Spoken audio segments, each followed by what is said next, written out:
अगर आपको मेरी वीडियोस अच्छी लगें तो प्लीज़ इस सब्सक्राइब के बटन को दबा दें और वीडियोस को लाइक करना मत भूलें और साथ ही इस बेल के आइकन को प्रेस कर दें ताकि मेरी आने वाली हर वीडियो का नोटिफिकेशन आपको मिलता रहे। बिस्मिल्लाहिर्रहमानिर्रहीम, अस्सलाम वालेकुम। आज मैं आप लोगों के लिए कुछ MCQs जो है वो सॉल्व करूँगी आज की क्लास में, जो कि चैप्टर 3 लोगैरिथम से रिलेटेड हैं। तो चलें वीडियो को स्टार्ट करते हैं। जैसे कि आप लोगों के सामने यहाँ पे आप लोगों को नज़र आ रहा होगा कि मैंने कुछ MCQs आप लोगों के लिए लिख के रखे हुए हैं ऑलरेडी, टाइम को बचाने के लिए। ठीक है, तो चलें वीडियो को स्टार्ट करते हैं। हम इसको जो है वो सिंपली मैं आपको थोड़ा सा एक्सप्लेन करूँगी और आपकी समझ में आ जाएगा। ऑप्शंस भी आपके पास यहाँ पर मौजूद हैं। तो चलें वीडियो को स्टार्ट करते हैं। देखिए, पहला MCQs है आपके पास, in scientific notation dash is written as. आपके पास एक नंबर है, यहाँ पर आपने उस नंबर को साइंटिफिक नोटेशन में कन्वर्ट करना है। जैसे कि मैंने आप लोगों को जो है वो एक्सरसाइज में समझाया हुआ है पहले से ही कि किसी भी नंबर को साइंटिफिक नोटेशन में कैसे आप कन्वर्ट कर सकते हैं।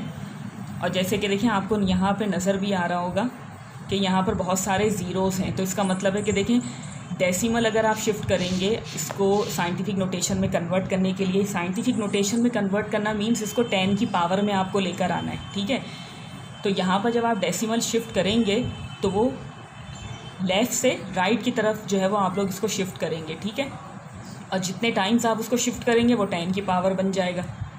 और ये भी मैंने आप लोगों को बताया हुआ कि अगर राइट से आप लेफ़्ट की तरफ जाएंगे तो 10 की पावर पॉजिटिव होगी, और अगर लेफ़्ट से राइट की तरफ आएंगे तो 10 की पावर जो है वो नेगेटिव होगी। ठीक है, और जितने टाइम्स आप उसको शिफ्ट करके लेकर आएंगे, आपने बस कंडीशन क्या है कि पॉइंट को फर्स्ट नॉन ज़ीरो डिजिट के बाद जो है वो स्टॉप करना है। ये सब मैं आप लोगों को जो है वो पिछले लेक्चर्स में एक्सप्लेन कर चुकी हूँ बहुत अच्छे तरीके से। तो चले यहाँ पर देख लेते हैं हम इसको। 1 2 3 4। ठीक है, 4 टाइम्स जो है वो डेसिमल शिफ्ट होगा। अब अपने ऑप्शंस की तरफ आ जाएं। ये देखिए, यहाँ पर 10 की पावर 2 है, यहाँ 10 की पावर 4 है, यहाँ पे भी 10 की पावर 4 है, यहाँ 5 है। तो इसका मतलब है कि ये दो ऑप्शंस तो बिल्कुल ही नहीं है।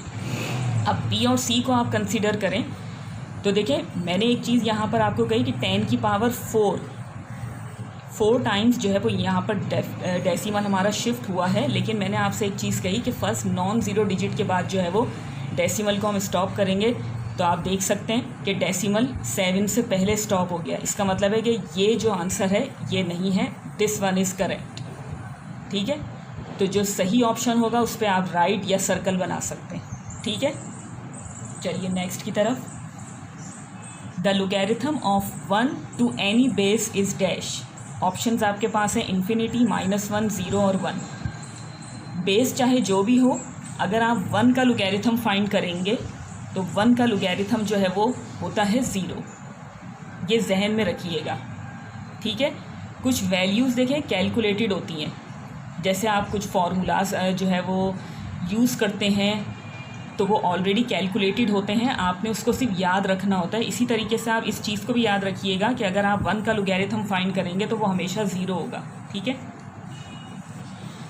The next one is the logarithm of the base to itself is dash. यानी कि कोई भी ऐसा नंबर, सपोज़ करें, ये देखिए, अगर मेरे पास log a है, ठीक है, और मुझे a का ही log मालूम करना है, तो उसका आंसर क्या होगा? 1। ये जो यहाँ पे लिखा हुआ है डिस्क्रिप्टिव फॉर्म, ये इसी चीज़ को यहाँ पर एक्सप्लेन कर रही है। The logarithm of the base to itself, यानी कि जो लोगैरिथम की बेस है वही चीज़ आप, उसका अगर आपने लोगैरिथम फाइंड करना है, बेस का ही लोगैरिथम फाइंड करना है, तो उसका आंसर होगा आपका 1। ठीक है, ये बात जहन में रखिएगा। तो आप इसी तरीके से यहाँ 1 के ऊपर टिक लगा लेंगे। ठीक है, अगर सपोज़ जैसे ही देखिए ये log 10 है, अब आपको 10 का log फाइंड करना है। ठीक है, तो वो आपके पास क्या हो जाएगा? 1। ये है कहने का मतलब, यानी कि जो बेस हो उसी का ही आपको जो है वो लोगैरिथम फाइंड करना हो तो वो हमेशा क्या होगा? 1 होगा। ये बात जहन में रखिएगा। चलें, क्वेश्चन नंबर 4 हमारे पास, या MCQ नंबर 4 है। If log 7x is equals to 2 then x is equals to dash. ये देखिए, ये आपके पास एक सिचुएशन है, यहाँ पर आपके पास है वेरिएबल x, और मैंने इसकी भी वैल्यू आप लोगों को सिखाई थी कि हम कैसे इसकी वैल्यू को फाइंड कर सकते हैं। ठीक है, सबसे पहले आप इसको एक्सपोनेंशियल फॉर्म में कन्वर्ट करेंगे। ये देखिए, थोड़ा सा रफ वर्क है तो मैं आपको यहाँ पर करके दिखा देती हूँ।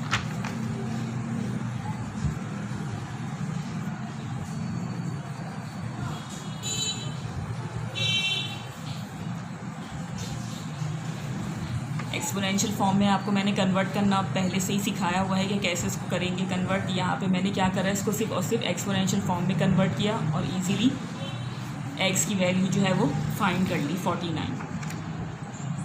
तो देखिए, ये आपका 49 आंसर है, इसके ऊपर आपने टिक लगा लिया। ठीक है, नेक्स्ट है हमारा the characteristics of log dash is dash. ठीक है, यहाँ पे लॉग की एक वैल्यू दी हुई है, आपने इसमें से बताना है कि इसका कैरेक्टरिस्टिक्स क्या है। देखें, नॉन ज़ीरो डिजिट के बाद ऑलरेडी डेसिमल स्टॉप हुआ है, यानी कि डेसिमल शिफ्ट नहीं हो रहा, तो इसका मतलब है कि कैरेक्टरिस्टिक्स क्या होगा, 0। ठीक है, चलिए next, the characteristics of log dash is dash. इस नंबर का कैरेक्टरिस्टिक्स क्या होगा, तो वो भी हम पता कर लेते हैं। ये देखिए, 1 2 3 4। ठीक है, लेफ्ट से राइट की तरफ जा रहा है और 4 टाइम्स डेसिमल शिफ्ट हो रहा है, तो इसमें से ऑप्शंस क्या होंगे, आप ये देखिए, ऑप्शंस हैं आपके पास 4 बार 4 5 एंड 5। तो 5 तो है नहीं, क्योंकि 4 टाइम डेसिमल शिफ्ट हो रहा है और लेफ़्ट से राइट की तरफ हो रहा है, तो इसलिए बार 4 होगा, +4 नहीं होगा। ठीक है, number 7 is the natural logarithm has the base dash, pi, e, 10 और 0। ये आपके ऑप्शंस हैं। तो देखें, नेचुरल लोगैरिथम यानी कि जब ये ओरिजिनेट हुआ था तब इसकी जो बेस रखी गई थी वो थी ई। ठीक है, तो ये भी आपको जहन में रखना है, जिस तरीके से मैंने अभी आपको नंबर 2 और नंबर 3 में बताया कि ये आपने जहन में रखना है कि 1 का लोगैरिथम जो है वो 0 होगा और 3 भी है। जिस तरीके से मैंने आपको एक्सप्लेन किया है कि अगर सेम नंबर सेम बेस हो तो आप उसका आंसर जो है वो 1 होगा। बिल्कुल इसी तरीके से आपने इसको भी अपने जहन में रखना है कि नेचुरल लोगैरिथम की जो बेस है वो होगी ई। ठीक है, नेक्स्ट है आपके पास the exponential form of this number is dash. ये देखिए, यहाँ पे फ़िलहाल 3 ऑप्शन है हमारे पास। ये जो यहाँ पे लोगैरिथमिक फॉर्म दी हुई है, आपने इसकी एक्सपोनेंशियल फॉर्म बतानी है कि एक्सपोनेंशियल फॉर्म क्या होगी। ठीक है, तो देखें, एक्सपोनेंशियल फॉर्म मैंने आपको बताई हुई है कि जो ये बेस है आपके पास, जैसे 6 है। ठीक है, तो ये इस नंबर की बेस बन जाएगा इज इक्वल टू के इस तरफ वाला नंबर जो है वो उसके एक्सपोनेंट बन जाएगा और जो लॉग के साथ नंबर है वो राइट हैंड साइड पे शिफ्ट हो जाएगा। ठीक है, ये चीज़ मैंने आपको अच्छे से एक्सप्लेन की हुई है। तो यहाँ पर देखिए, ये -2 है, ये +2 है, तो इसका मतलब ये ऑप्शन नहीं है। ठीक है, और ये देखिए, ये 6 था, यहाँ पर लिखा हुआ है 1/6, तो इसका मतलब ये ऑप्शन भी नहीं है, तो दिस वन इज़ करेक्ट। इस पर आप टिक लगा लेंगे। ठीक है, नेक्स्ट है हमारा number 9, the logarithmic form of dash is dash. ये देखिए, आपके पास 4 ऑप्शन है। अब आपने बताना है कि इसकी लोगैरिथमिक फॉर्म क्या होगी, इस नंबर की लोगैरिथमिक फॉर्म क्या होगी, आप लॉग के साथ इस नंबर को कैसे लिख सकते हैं, ये भी मैंने आप लोगों को अच्छे से बताया हुआ है। ठीक है, ये देखिए, ये बेस है तो ये लॉग की बेस में चला गया। ठीक है, और ये नंबर यहाँ आ जाएगा और ये एक्सपोनेंट वहाँ चला जाएगा, यानी कि ये नंबर ऑप्शन डी जो है वो करेक्ट आंसर है। ठीक है, नंबर 10 है आपके पास the common logarithm has the base, यानी कि जो हम अब यूज़ कर रहे हैं कॉमन लोगैरिथम, उसकी बेस क्या होगी, इन्फिनिटी, पाई, 10 और ई। जैसे मैंने अभी आपको बताया कि जो नेचुरल लोगैरिथम था, यानी कि जब वो ओरिजिनेट हुआ तब उसकी बेस जो है वो ई थी, लेकिन जैसे जैसे वो आगे बढ़ते गए हम, तो कॉमन लोगैरिथम जो है वो उसका बेस क्या बन गया, 10। ठीक है, इस बात को भी जहन में रखिएगा। अब जो हम यूज़ कर रहे हैं लोगैरिथम, उसकी बेस 10 है। हिडन होती है, बेस मेंशन नहीं होती लॉग के साथ, लेकिन वो जो बेस है 10 होती है। ठीक है, ये जहन में रखिएगा बात। उसके बाद है हमारे पास number 11, the natural logarithm are also called dash. Natural logarithm को कौन से लोगैरिथम मतलब, और इसको हम क्या कहते थे, क्या कहते हैं नेचुरल लोगैरिथम को, और हम क्या कह सकते हैं, ब्रिग्स लोगैरिथम, नेपियरियन लोगैरिथम्स और यूलर लोगैरिथम। तो आपका जो करेक्ट आंसर है वो है नेपियरियन लोगैरिथम। ठीक है, नेचुरल लोगैरिथम को हम नेपियरियन लोगैरिथम भी कहते हैं। नंबर 12 है आपके पास, the ordinary form of dash is dash. यानी कि एक नंबर है आपके पास, इस नंबर का ऑर्डिनरी फॉर्म क्या होगा। यानी कि इस वक्त ये जो नंबर है आपके पास, ये साइंटिफिक नोटेशन में मौजूद है। कैसे पता चल रहा है, क्योंकि ये 10 की पावर में है। आपने इसको ऑर्डिनरी फॉर्म में लिखना है, यानी कि 10 की पावर से हटाना है। ठीक है, तो सबसे पहली चीज़ आप ये देख लें कि यहाँ पर 10 की पावर जो है वो पॉजिटिव है। ठीक है, पॉजिटिव है तो इसका मतलब है कि पॉइंट जो है वो कहाँ जाना चाहिए, राइट हैंड साइड की तरफ, लेफ़्ट हैंड साइड की तरफ नहीं जाना चाहिए। ठीक है, यानी कि जो आपको यहाँ पे इतने ज़ीरोज़ दिखाई दे रहे हैं, इसका मतलब है ये भी ऑप्शन रॉन्ग है। यहाँ जो ज़ीरोज़ दिखाई दे रहे हैं, इसका मतलब ये ऑप्शन भी आपका रॉन्ग है। ठीक है, अब आपके पास जो ऑप्शन है वो है सी और डी, या तो ये करेक्ट है या ये करेक्ट है। तो अब आपको कैसे पता चलेगा, देखें, ये भी मैंने आपको समझाया हुआ अच्छे तरीके से कि किस तरीके से आप देख सकते हैं इसको।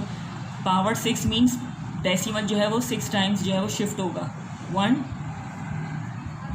इसको मैं नीचे उतार लेती हूँ इस तरीके से।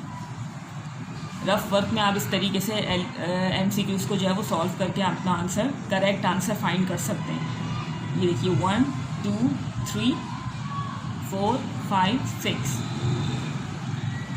इसका मतलब है जो नंबर आपके पास आएगा वो ये है 30 वाला। 2 के बाद जो है वो कितने ज़ीरोज़ आएंगे, ये देखिए यहाँ पे 3 ज़ीरोज़ हैं और यहाँ 2 ज़ीरोज़ हैं। तो इसका मतलब है कि दिस वन इज़ करेक्ट। ठीक है,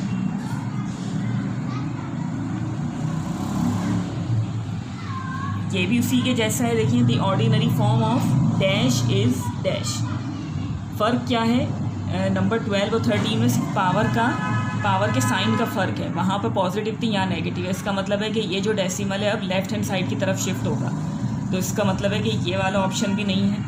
अच्छा, यहाँ पर 3 ही ऑप्शन है, तो यानी कि ये नहीं है। अब आपके पास ए और बी में से कोई करेक्ट आंसर है, तो इसको भी आप इसी तरीके से यहाँ पे लिख लें। ये 10 की पावर है -2। ये देखिए 1 2। ठीक है, यह आ गया आपका 0 और यह आ गया आपका डेसिमल। इसका मतलब है कि डेसिमल के बाद एक 0 होगा। ये देखिए यहाँ पर डेसिमल के बाद 2 ज़ीरो हैं और यहाँ डेसिमल के बाद 1 ज़ीरो है। तो आप 1 ज़ीरो वाले पे इस तरीके से टिक लगा देंगे। ठीक है, उसके बाद आपके पास है number 14, the number of digits in dash is. यानी कि एक नंबर आपके पास दिया हुआ है 2 की पावर 12। आपने नंबर ऑफ डिजिट्स बताने इसमें कि कितने हैं। ठीक है, इसको ज़्यादा डिटेल में हम सॉल्व नहीं करेंगे।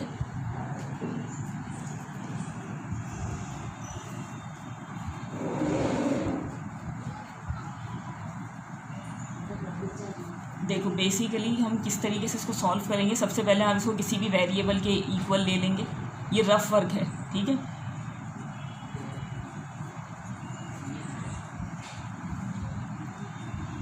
कभी कभी रफ वर्क भी थोड़ा सा जो है वो लेंथी हो जाता है। MCQs को बहुत डिटेल में सॉल्व करना पड़ जाता है।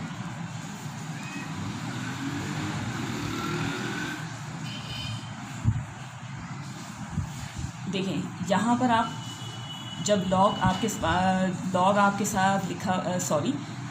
लॉग के साथ यहाँ पर 2 लिखा हुआ है। ठीक है, तो जब आप लॉग टेबल में वैल्यू देखेंगे तो किस तरीके से देखेंगे, सबसे पहले आप देखें कैरेक्टरिस्टिक्स लिख लेंगे इसका। ठीक है, 0। उसके बाद आप जब लॉग टेबल में इसकी वैल्यू देखेंगे तो 20 के 0 में देखेंगे। तो देख लेते हैं लॉग टेबल निकाल के इसकी वैल्यू।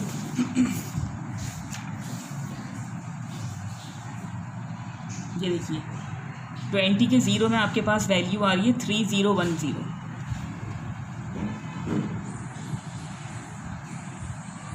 ठीक है, 3010 आपके पास एक वैल्यू आ रही है। अब आपने क्या करना है, इस वैल्यू को 12 से मल्टीप्लाई करेंगे।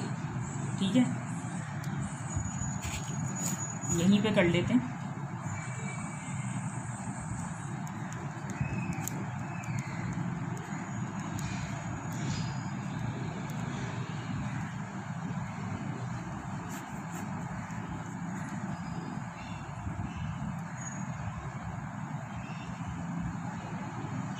ये देखिए, ये आपके पास आ रही है वैल्यू 3.6120।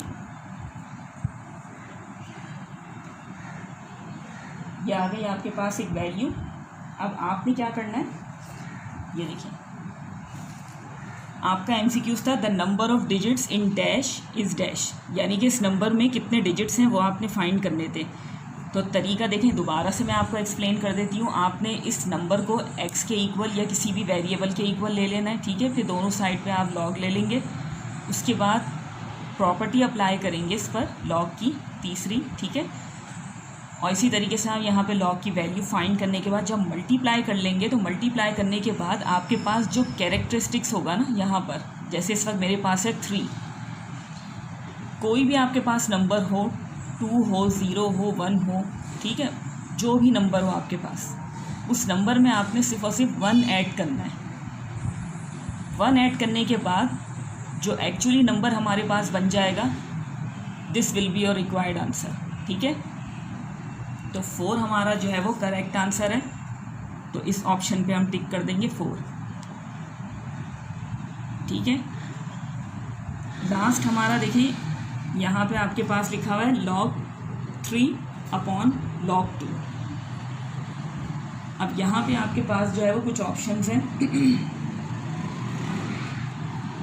इसको देख के देखें, आपकी ये देखें, ऑप्शंस को देख के आपको कुछ समझ में अगर आ रहा होगा, जैसे मैंने आपको एक्सप्लेन किया था एक्सरसाइज 3.3 में हमने जो प्रूव दैट के क्वेश्चन करे थे, तो वहाँ पे मैंने आपको बेस चेंज रूल बताए थे। ठीक है, तो बेस चेंज रूल के हवाले से ये जो है हमारा एमसीक्यूज़ है।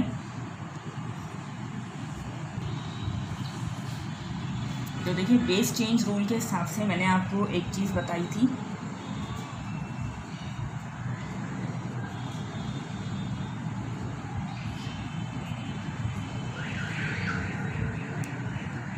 इस तरीके से।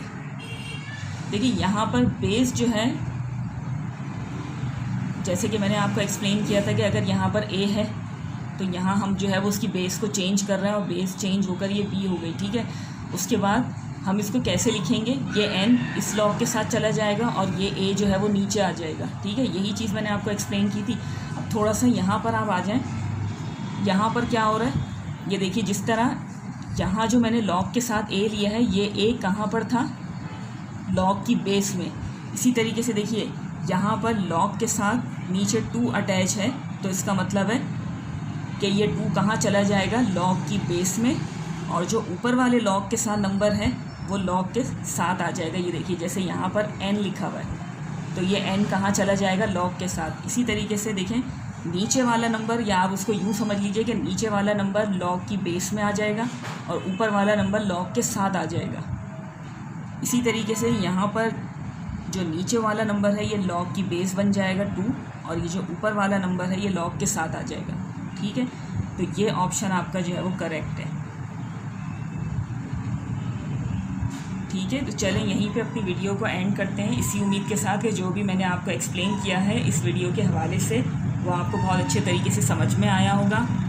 और मेरी कोशिश यही थी कि इस चैप्टर के हवाले से जितने भी इम्पॉर्टेंट एमसीक्यूज़ हों वो मैं आप लोगों के लिए जो है वो एक वीडियो में पूरा उनको एक कंपाइल कर दूं, और जो कि मैंने कोशिश भी की है। उम्मीद है कि आप लोगों को पसंद आएगी। मिलते हैं फिर आपसे अगली वीडियो में। अगर आप लोगों को प्लीज़ मेरी वीडियोस अच्छी लगती हैं तो आगे अपने फ्रेंड्स में भी जो है वो उसको शेयर करें और लाइक ज़रूर किया करें, और सब्सक्राइब करना मत भूलिएगा मेरे चैनल को। मिलते हैं फिर आपसे अगली वीडियो में, तब तक के लिए अल्लाह हाफिज़।